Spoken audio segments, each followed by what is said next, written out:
That animal right there, that's the animal that I had put away in the sick pen yesterday. I had given her a shot of antibiotics, and if you take a look at her, she's eating. And so this morning I took a look in there, and she had drank about somewhere like 3 to 5 gallons of water. And she also had eaten a good portion of her food. And she didn't look very sick this morning, and so I went ahead and let her out. And she's doing better. She's at the trough. She's at the feed bunk eating, so that's good.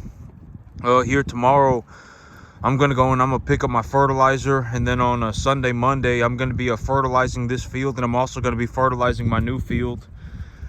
And okay, so everything. All right. I wanted to talk about this today. I was talking about but I wanted to just give you the realities of my life, the perspective of things that I see. And here is here is the honest sincerity, me just speaking about what I see this morning. Well, okay, I'm gonna start off with in February, about the end of February or so, I'm gonna go and buy myself a new truck. I'm anticipating that somewhere around February, I'm going to be buying myself a new truck this year. I'm not really worried about my income taxes because I bought a lot of cattle, and I also bought that tractor, right? That was the whole idea, was that I was going to buy this tractor so that I didn't have to worry about my tax bill this year. So this year I'm not worried about my income taxes. My income taxes are going to be a majority of it, it's going to be effectively close. It's going to be very low. Right, I purchased my tractor, and I also bought a lot of cattle, and so I'm not worried about my income taxes this year. Next year, around the end of February or so, I'm gonna be purchasing myself a new truck so that I can get that on my tax bill for next year. Because when I take a look at it, what do I see myself doing all of next year? Next year, here in about a month and a half, my income is going to skyrocket. But here's the thing, it's already skyrocketing, right? I've already talked about this in terms of what if I were to have a graph of how much grass I am accumulating, and I were to overlap that with a graph of how much money am I making, they would almost always be going in the same direction, right? It almost is always the same. And so, I got myself a new field. It's like 45 acres, and so it's 47 acres, and so I got myself 4 times more grass. If you want to think about it that way, I got myself a large amount of grass.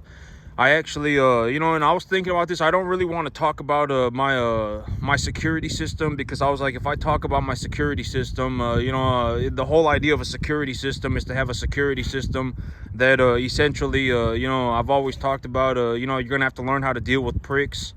If you live in the world and you don't think that people are going to be pricks, then then you live in some Disneyland adventure world, and it's not. You're going to have to learn to deal with pricks. It's one of those things that you just have to do in life. And so I was actually thinking about this morning. I was like, I don't really know if I want to talk about my security detail on how do I provide security for my properties. But I figured, I'm just gonna, I figured that I'm going to give this information because I believe that it is good information. But what I'm not going to do is I'm not going to show you where my security systems are installed, because the whole idea of the security systems is to effectively provide security for my farm. So I'm not going to show you where they're installed, but I'll tell you how I did it. All right, I have overlapping security, and so I have cameras that are hardwired into my property. I also have cameras that are connected via the internet. They're connected via the Wi-Fi system. And then I also have cameras that are connected via the 4G system. And so I have cameras that are solar powered and that are connected via the cellular device. And so I have overlapping, and with the cool thing, and the cool thing about the 4G system is that if you go on the internet right now and you look up 4G solar powered security system, security camera, you'll see what I'm talking about. But you can put them anywhere, AKA the back of the field, right? If you're completely out in the middle of nowhere, but you still have a cell phone signal, you can put up these cameras anywhere. And so having a hardwired camera is good, because if you have a hardwired camera, even if your internet goes out, your cameras are still recording. If you have a satellite system camera, it's good because you can put them out further away from your home. You don't have to wire them into your home. If you have a 4G solar powered camera, that's good because you can put them real far away. There are different advantages for these different types of security systems, but but having them overlap is good, because if one goes down, the other one is working. If two of them go down, one of them is still working. If one, if two, whatever may happen, I essentially have a running system at all times. And so I gotta go and I'm gonna install some cameras on my new property. I gotta put some cameras in on my new property so that I know what's going on with my cattle. My whole thing about dealing with pricks is that if you think it's funny to be a prick, you're gonna be talking to my lawyer. All right, I've already talked about this. I don't do this whole turn the other cheek. I don't do that. All right, I just give them the stick. You're going to jail. You're going to be talking to my lawyer. If you're unlucky, you might even get shot. All right, so that's my whole thing about dealing with pricks. I don't think it's funny. My whole thing about the only me, in terms of my reality, the only thing that I fear is God. All right, a man is a man. At the end of the day, you're just a man. I don't see myself as a god. I mean, there is no reason to be scared of anybody. In terms of a man, why would you be fair? Why would you let, it's like, that's like the whole idea of terrorism, right? If you go around and you're scared of people, then it's not going to do anything. It's not, at the end of the day, you're going to have to answer to God about that, right? And so, I just deal with it like that. I've always said you're going to have to learn to deal with pricks. And here is how I do it. I got overlapping security systems. I'm going to put in a security system for my new property.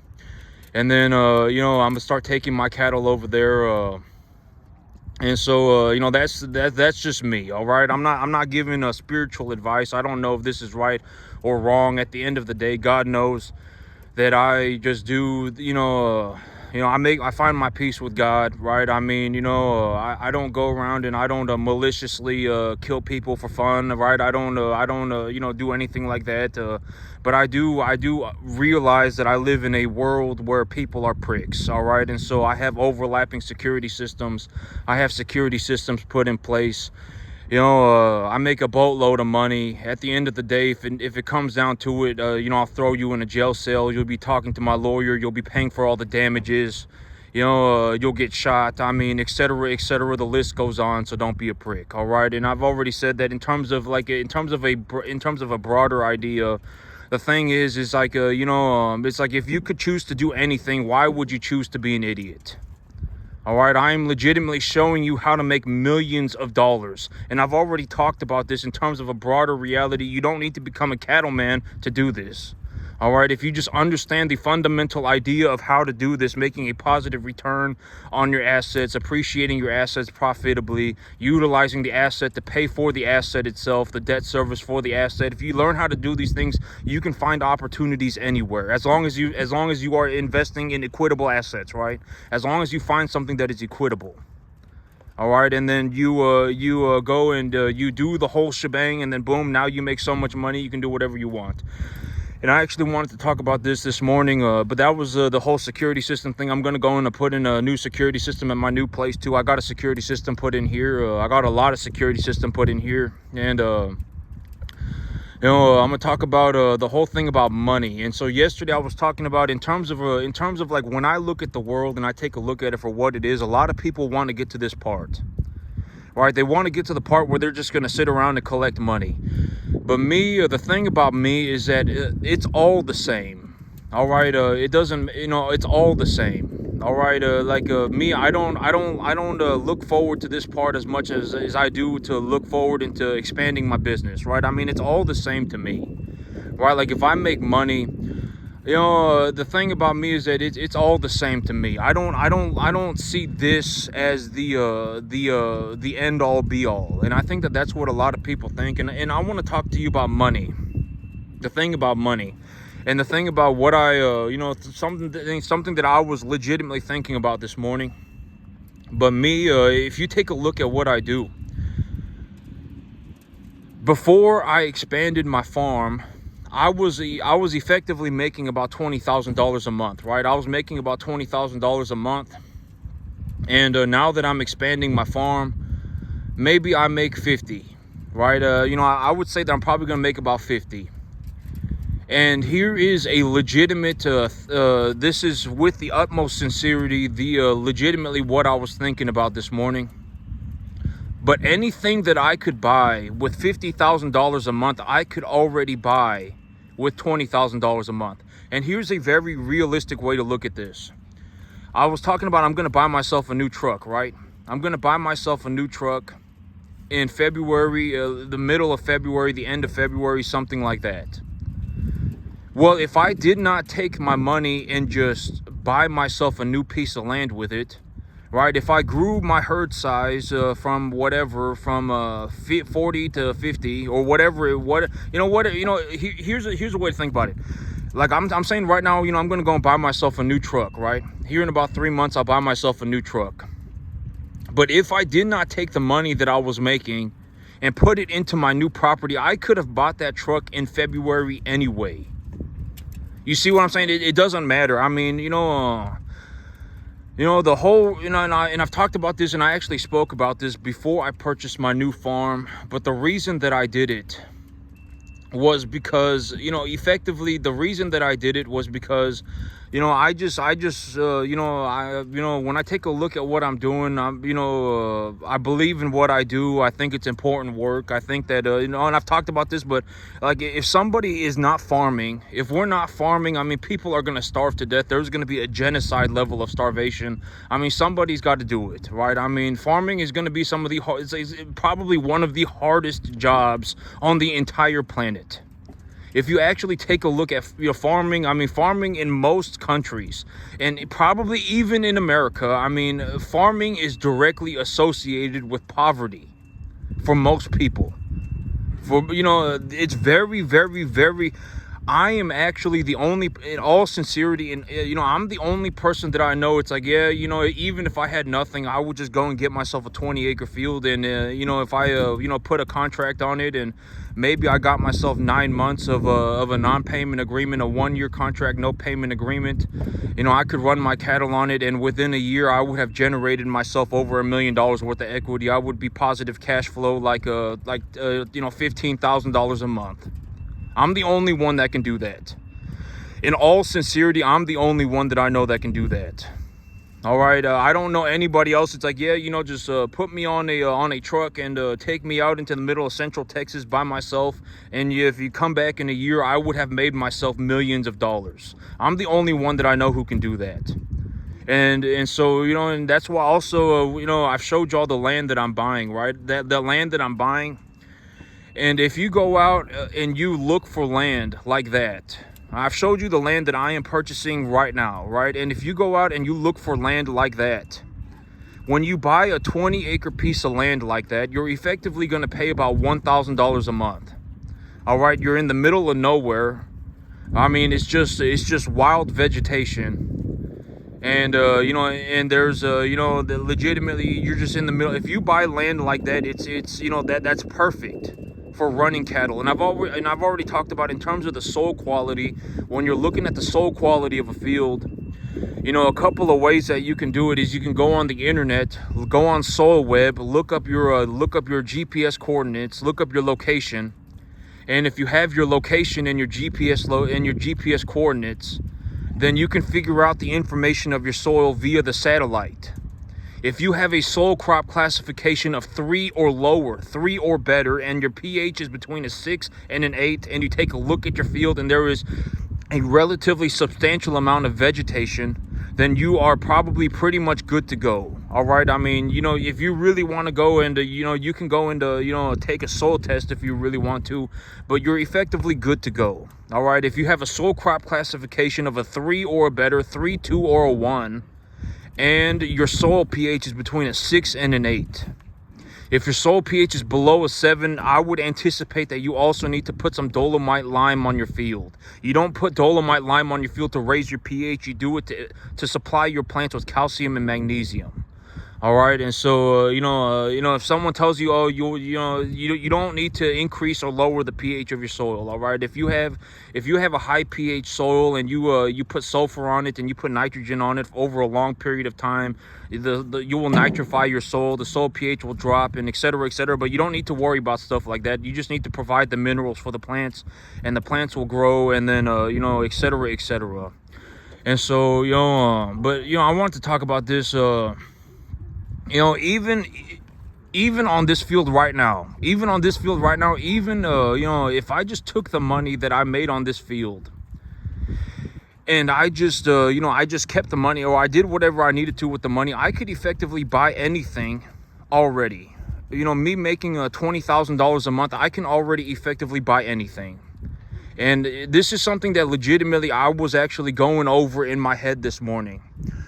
But I would say that my income is probably going to go up about 2.5 times, right? I mean, maybe I go up to $50,000 a month. But here's the thing: it's like, and it's like, look at the things that I'm looking to buy, right? I'm looking to buy myself a new truck. I could buy myself a new truck. When I make $20,000 a month, I can already buy myself a new truck. It doesn't matter.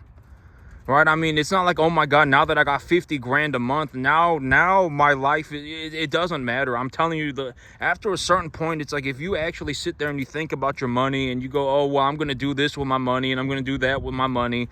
And then, and then you carefully plan what you're going to do, and you don't just YOLO it. And if you do that effectively, when you start making about a 15, 10, if you start bringing home about $10,000 a month, your take-home pay, right?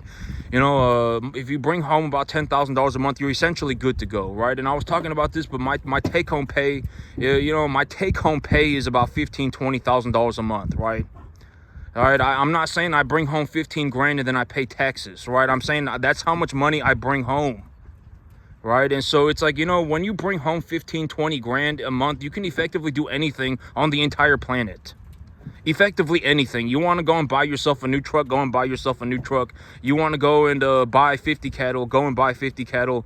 You want to go and whatever it is, you can effectively do it already. All right, essentially that's what it turns into. You can effectively do anything, and even in the beginning of this video, I've already told you why. Why is my take-home pay like that, right? Because I purchased a bunch of tax-deductible assets. I purchased a bunch of cattle, right? And then I also purchased a tractor, and that tractor, and et cetera, right? I purchased a tractor. I purchased a bunch of cattle. That has effectively reduced my income tax burdens to zero. Borderline zero, not zero. Maybe I owe like somewhere between maybe less than 10,000. All right, and so it's like, oh my God, $10,000. I mean, that's what, $1,000 a month. I mean, if you think about it, if I was bringing home $20,000 a month, in actuality, this is why I'm saying I brought home somewhere between $15,000 and $20,000 a month. Why am I saying that? Because I take whatever $1,000 off a month for taxes, and now it's like, boom, there it is, right? I mean, whatever, right? I mean, no, I brought home 19 grand. Right, effectively, I brought home somewhere between $15,000 and $20,000 a month. And when when you bring home $15,000, $20,000 a month, you can effectively do anything. Effectively anything. What did I do with my money? I went and I bought myself a new piece of land. All right, what am I going to do with my money? I'm going to buy myself more cattle, and then I'm going to go and buy myself a new truck. When you make $15,000, $20,000 a month, you can effectively do anything that you want. Anything. Not even, I'm not going to say anything that you want, because you should not do anything that you want. Because if you're sitting there and you're like, oh my God, now I got a lot of money and I'm going to go and YOLO it, and I'm going to go and do a bunch of drugs and drink a bunch of alcohol, then you should not do whatever you want. I talk about this all the time. You should really, really sit there and think about what you're doing. All right, sit there and think about it. I'm going to do this with this money. I have $500. So what am I going to do with the $500? I'm going to go and buy this fertilizer, and then I'm going to buy this much grass seed.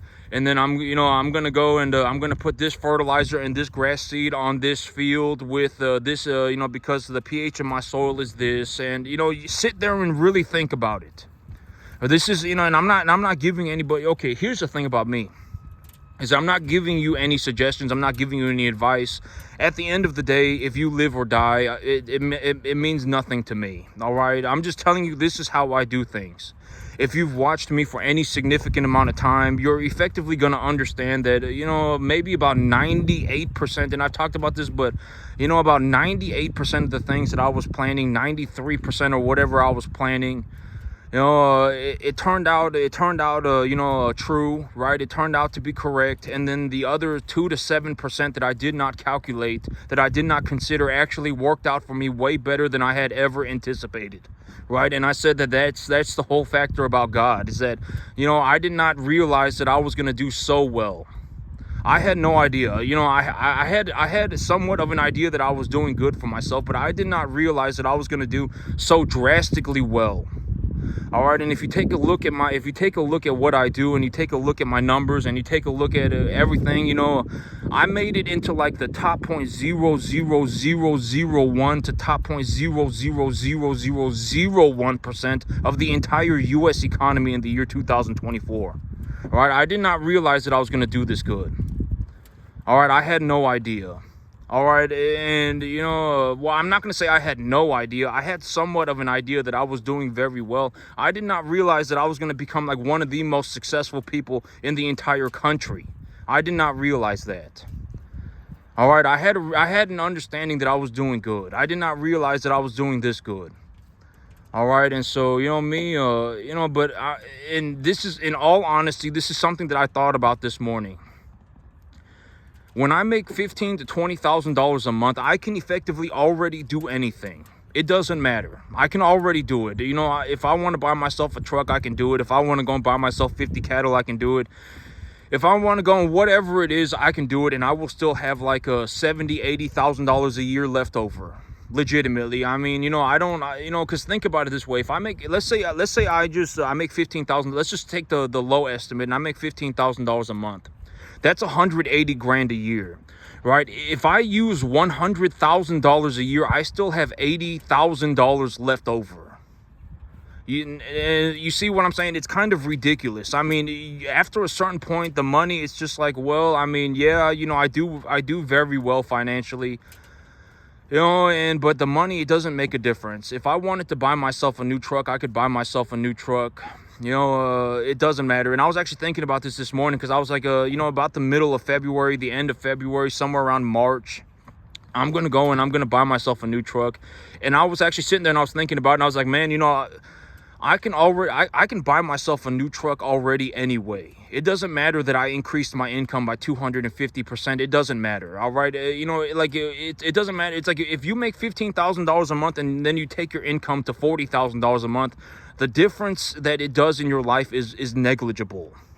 And I want to make this very, very, very clear and very straightforward, because it's like if you're sitting there and you it's like I've always talked about the idea of money, is that if you actually took a look at it, effectively 99, I think I read somewhere that like 80% of the entire country lives paycheck to paycheck or something like that. It's like 80%. If you actually went and you just collected a bunch of people, 80% of them, if you just collected them at random, 80% of them would effectively be in a situation where they are living paycheck to paycheck. I mean, and I've already talked about this, but in terms of like, if you look at my numbers and you take a look at what I'm doing, the chances of you finding anybody like this is effectively 0%. You're not almost any, like me. It's like I invest in my cattle, I invest in my land, I invest in equipment, I invest in all of these different things. I appreciate my assets, and I still have like $80,000 a year left over. You're almost never gonna, I'm telling you that some, like, in me, because here's the thing about me, is that I actually look at money all the time, right? Like, considering money is something that I do effectively all the time, right? This is a part of my reality. I actually need to look at money, and I need to be able to consider money. And, and I remember yesterday, and I know that this is going to sound horrible, and I'm just, I'm not, but I'm just going to say it because, But yesterday, like when I go out and I go to a shopping center, or I go to like the grocery store, or I go to a restaurant or anything, and I take a look around, everybody is effectively a functional bomb. Everybody. I mean, like if you, okay, and I know, well, I know that sounds horrible, but the thing about me is that I actually understand how to look at money. Right? It's like if I saw somebody and they were well-to-do financially, I would know. Right? I mean, this is a person who has surrounded themselves with assets. They are, making an incredible sum of money. I mean, I can tell, right? I mean, if you have a stock portfolio and you just showed me your assets, I've always said that if you want to learn to communicate like a rich person, what is one of the things that you should talk about? Your asset portfolio, right? I talk about this all the time. You don't go into a deal thinking you're going to become buddy pals. Nobody wants to be your friend. Nobody cares whether you live or die. Starting a business is going to be the worst idea you've ever had. You're practically going to be homeless forever. I mean, you're one problem away from being homeless, etc., etc. Right? What is something that you can talk about? Your asset portfolio, right? This is something that rich people talk about. Look at my asset portfolio, the appreciation of your asset portfolio, right? That's something that you can talk about if you want to communicate like a rich person. And I've always said that you want to learn how to communicate like a rich person. It's very important. There is no benefit to being poor. Right? Like if you end up as a poor person, it's not like you ended up as a poor person because you were a good person.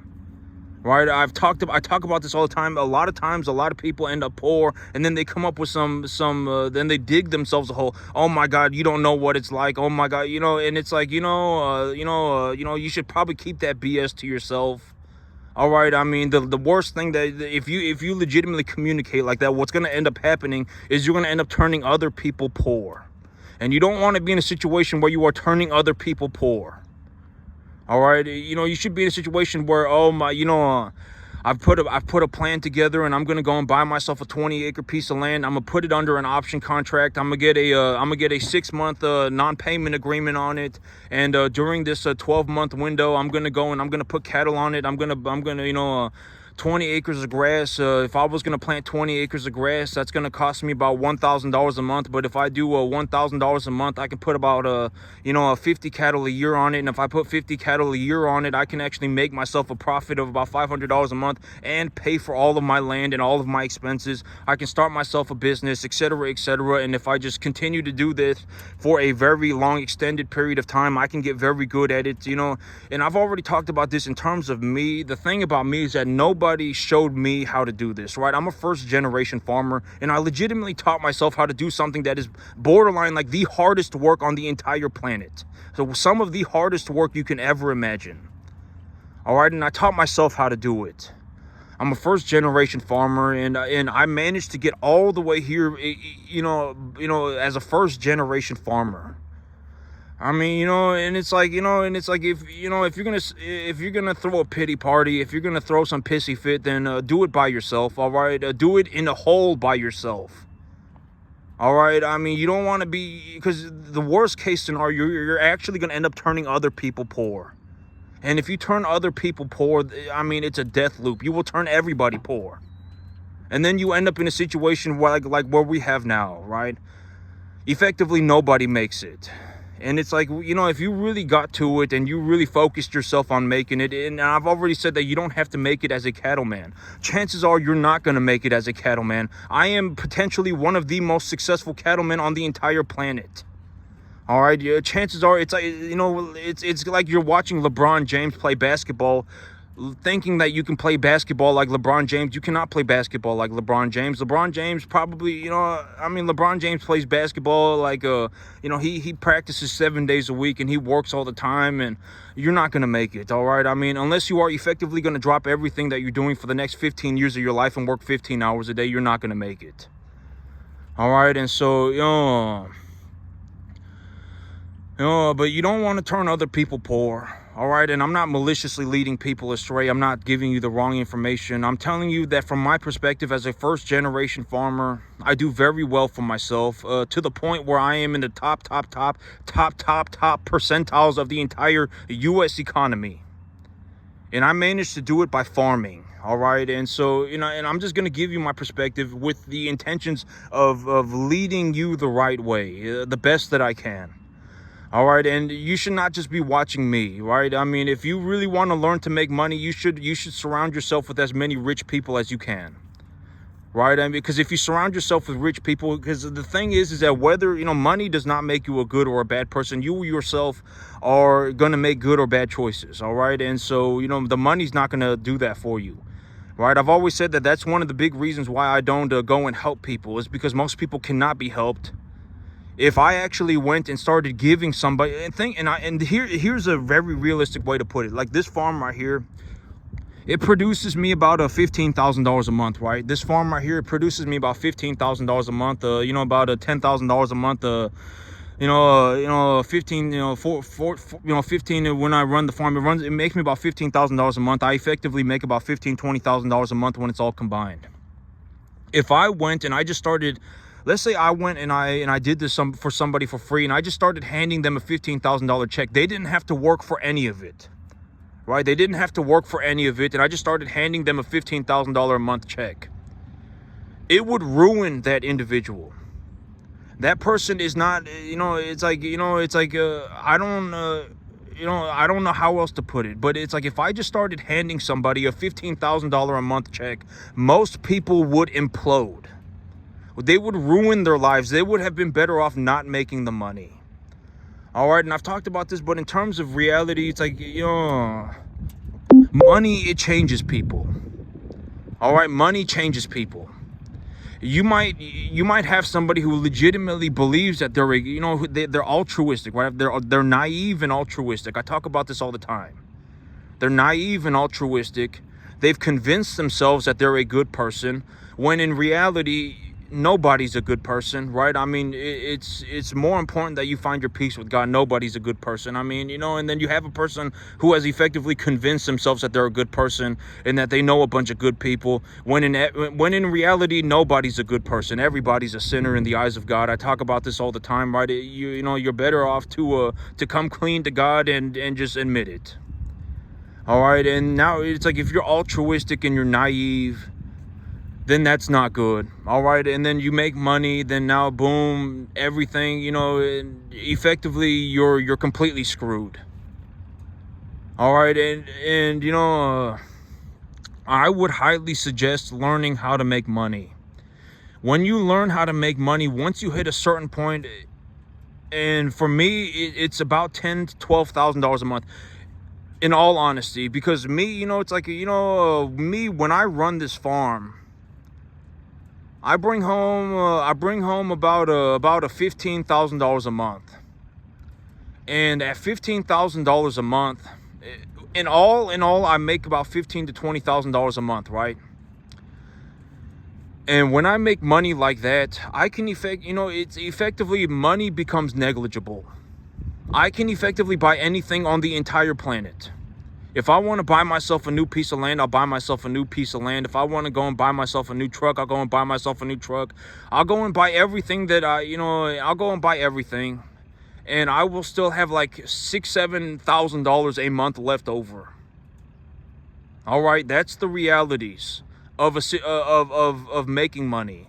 Once you hit a certain point, the money becomes negligible. And I've always said that there is no saving people. Like, because if you take a look at, take it from my perspective.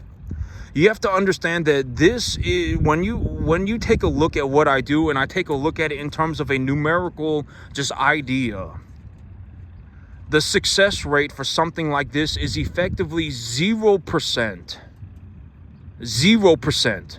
If we took everybody in the entire country and put them on an agricultural field, and we were to just leave everybody there and see who makes it to this point, it would be effectively nobody. I mean, there may be 5 people in the entire planet that can do this. All right, it's gonna be somewhere like 5 or 10. All right, and so there is no saving people, and I know that, but this is very hard to deal with, right? I mean, a lot of these things are very hard to deal with, but it's the realities of the world. I mean, I don't, and I've always, you're gonna have to learn to deal with pricks. I mean, if you legitimately just started handing somebody $15,000 a month, most people would implode. All right, and so I give away the information for free. I look to lead, I look to, send you the right way, and I'm not maliciously giving you the wrong information, right? This is how you start a business. These are the type of cattle that I buy. These are the commodity markets that I watch. This is how I grow my grass. This is how I invest my money. These are some things that you can do to get tax advantages. And I give you all of this information for free with good intentions. All right, I'm not maliciously leading people the wrong way. Because me, it's like I effectively made so much money farming that I can effectively do anything on the entire planet, essentially anything. All right, and so I figured I would, and when you get to this point, it's like even when I do all of my investments, I invest in all my cattle, I buy myself a bunch of equipment, I pay for all of my living expenses, I buy myself whatever, I buy everything. I still have like $80,000 a year cash left over. All right, that's what happens when you get to this part. All right, and after that, even if you double your income, it doesn't really do anything. You can, even if you can effectively already buy anything. All right, and so that's a very, and so, you should not be, you should not be watching me thinking, I want to get to this part, because the success rate is zero, and I'm not going to say you don't know what it takes to make it, but I mean, what I'm going to say is if you want to see what it takes to make it, then go and do it. It's borderline a 0% success rate, borderline zero. I mean, what we're talking about is a 0.0000001% success rate. All right, and but if you actually take a look at it for what it is, you also should understand that after a certain point, the money becomes negligible. Even if I double my income, even if I triple my income, it doesn't really matter. Even if I don't do that, I can already buy anything effectively on the entire planet, as long as it's not like drugs. All right, I can effectively buy anything. All right. And effectively, that's how the money works out. And so, you shouldn't be concerned about making yourself, $10 million. You shouldn't be concerned about making yourself $1 million. I would highly, if I were to just give sincere advice, or not sincere advice, but I mean, because at the end of the day, what you do is up to you. It doesn't matter. It has, whatever, right? I mean, but if I were just going to be completely honest, raising your income is going to be the fastest way to effectively just, make a massive monetary change for yourself in your life. Just raising your income. It doesn't matter, you don't need to go and make $1 million, all right? You don't need to go and make $10 million. You just need to raise your income. If you raise your income, you effectively, you can start feeling the benefits. And granted that you actually have a budget, like I'm going to do this with the money. When I make more money, I'm going to go and do this, and I have an investment portfolio, right? I have an asset portfolio, and, I'm going to, do this and this, and if you really want to take it to a higher level, you should think about appreciating your assets. And so, I was actually thinking about this. The last thing that I'll talk about is my real estate portfolio. And here's the thing about real estate. If I just make my minimum monthly payment,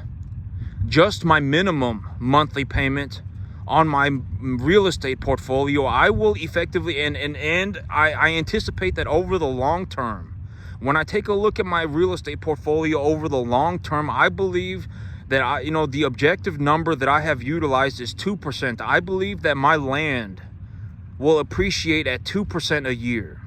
Over the long term, over the next 50 years, I believe that the average appreciation of my land will be 2%. All right, that's what I believe. All right, and you can take that number too. You can utilize this number if you want to.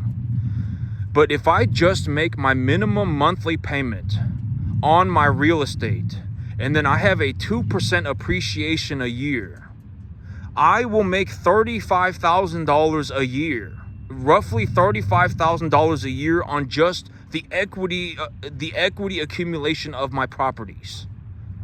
35 grand. All right, and so that's and in terms of real estate, I've already talked about this, but like if you're looking to get into rental property, I mean, you should anticipate, I would anticipate that over the long term rents go up. Granted that you purchase a good property, a good asset in a good location, etc., etc. You did your due diligence and you didn't buy some damaged asset that nobody wanted.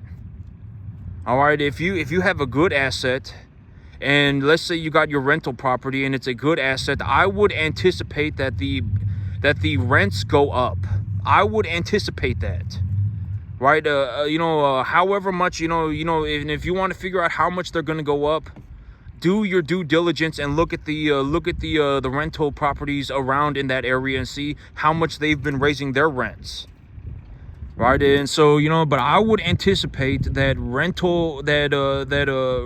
or and if we're going to talk about land instead of just farmland, and I was going to use a rental property as an example, I would anticipate that rents go up, the land value goes up over the long term. I would anticipate that. I would say that it is a reasonable thing to anticipate. All right, and when I take a look at my personal real estate portfolio, because I've said as a farmer I need to buy real estate, right? Real estate is a portion of my investment portfolio, right? And so when I take a look at my personal real estate portfolio, and I take a look at it, and I anticipate, and I take a look at it, I anticipate that my land value over the next 50 years or so will go up by 2% a year. And also I have my minimum monthly payments that I make to the bank, right? A minimum monthly payment. When I include the equity that I gain, the principal that I gain from my minimum monthly payment plus a 2% appreciation just on my real estate portfolio, I will generate myself about $35,000 a year. Just on my real estate portfolio. And so, And I was talking about this in terms of the broader idea of, this is the last thing I'll talk about and then I'll call it a day. But in terms of the broader asset market, the asset market is effectively a counterweight. The bond market and the asset market is effectively a counterweight, right? I've been talking about this. I talk about this idea all the time. The broader asset market and the bond market are on a counterweight. And so, and I've been talking about my real estate strategy right now. If I'm going to go and I'm going to purchase a piece of land, what am I looking for, right? I would suggest that you get a good deal, right? You can utilize the high interest rate environment to get yourself a good deal, right? Negotiate a good deal. When you negotiate a deal, how do you negotiate the deal? You either negotiate the terms or you negotiate the price, right? And then you get yourself a good deal. And and then you can utilize the high interest rate environment has kind of put a big slowdown on the real estate market. So negotiate a good deal and I would anticipate, and understand that understand that the broader asset market and the bond market is effectively on a counterweight. And so I've been talking about this in all reality. If you buy a good asset, no matter what, if you buy a good asset and you get a good deal on it, you are effectively, no matter what, you are in the good to go, as long as you don't go and be an idiot. You're effectively good to go. Why do I say that, right? Because the way that I see things is that if you get a below market average, like let's say you get a good deal on a property, right? You get a good deal on a property, and I don't anticipate that the real estate market is going to fall more than 10%. If you have a good asset in a good location, it's not like in a bubble, and I would not anticipate that the real estate market falls more than 10%. All right, especially not in Dallas. I don't see the real estate market falling more than 10%. So if you get a 10% deduction of the appraisal value of your property, you're pretty much good to go, and you buy yourself a good asset, you're good to go. And even if the real estate market, and this is why I say what I say. let's say you purchased a property for under market value. You got it for like a 10% below appraisal value, and the price of your asset begins to fall. And if the price of if you have an asset in a good location, in et cetera, you did your due diligence, and you found out that this asset was good. If the price of your asset is falling, then the price of the broader asset market is probably falling. And if the price of the broader asset market is falling, and the broader asset market is tied to the bond market, then the price of your asset falling will mean that interest rates are going lower, right? You know, the coupon price of the bond is going up, right? And so if the rate is going lower, and you have a property that you bought at below market value, and you anticipated that it's not going to fall more than 10%, so you got a 10% deduction on the price. And if the rates go lower, you can refinance your loan for a lower rate, and that will also make you more money, right? I've talked about all of these different strategies. What are some strategies that and I'm not saying that I don't care what you do. What you do is up to you and God. All right, this is what I'm doing. All right, I purchased my property. I purchased it for under market value. I purchased it for under market value because we're in a high interest rate environment. And even if the market corrects, then but even if the market corrects, then the interest rate will fall. All right, and if we end up in a situation where interest rates skyrocket, that means that the bond market is collapsing. If interest rates skyrocket, then the bond market is collapsing. And if the bond market is collapsing, and the bond market is tied to the asset market as a counterweight, then the price of broader assets are skyrocketing, right? It doesn't matter. I mean, either which way. Either which way. If you have a fixed rate and you get a good deal, right now you're effectively good to go. And I would anticipate that, but you're good to go. It doesn't matter. There is nothing to be scared of. Et cetera. All right, that's why I did what I did. All right, and I've been talking about why am I negotiating my real estate deal the way that I am? Why am I doing these things? Why did I put an option contract on it? Why did I get a non-payment agreement on it? Why did I, seller finance it, et cetera, right? I've talked about all of these things. Where do I see the real estate market going? That's what I see. All right, and so that's it for me today, YouTube. Y'all have a good one.